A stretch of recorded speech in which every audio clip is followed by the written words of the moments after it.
अरे कैसे के मरते तो लाई ये समझी ऐसे ऐसे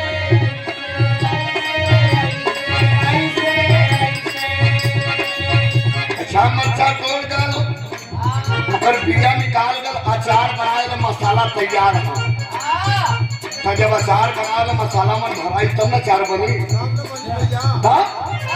अरे कैसे के मरते तो लाई ये समझी ऐसे ऐसे ऐसे अकी कैसे के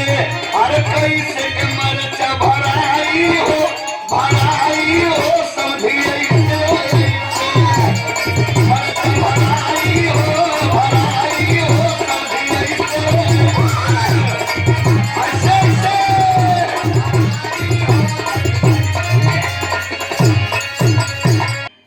यही मड़ावे में खड़े खड़े भागला भागत भागत समझी तंबू में गईला।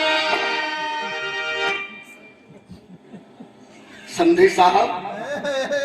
अच्छा इतना नैकी गाली है कुल वही में खे मेहरारू लोकर गरहन में नकी उठवा कट गल हल नकिया उठवा के में रहल उतने नकुआ के गावे दिनेश संधिया है संधिया में तो गावत हल अरे हाँ गला समझी हाँ गला यही मड़ाई में खड़े खड़े हाँ गला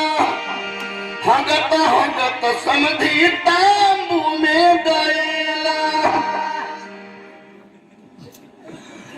अच्छा वो कह कि भागल लेकिन समझ में कहते हाँ गला अब वो कहे भागला अलग अलग भाषा है गीत नहीं है समझे तू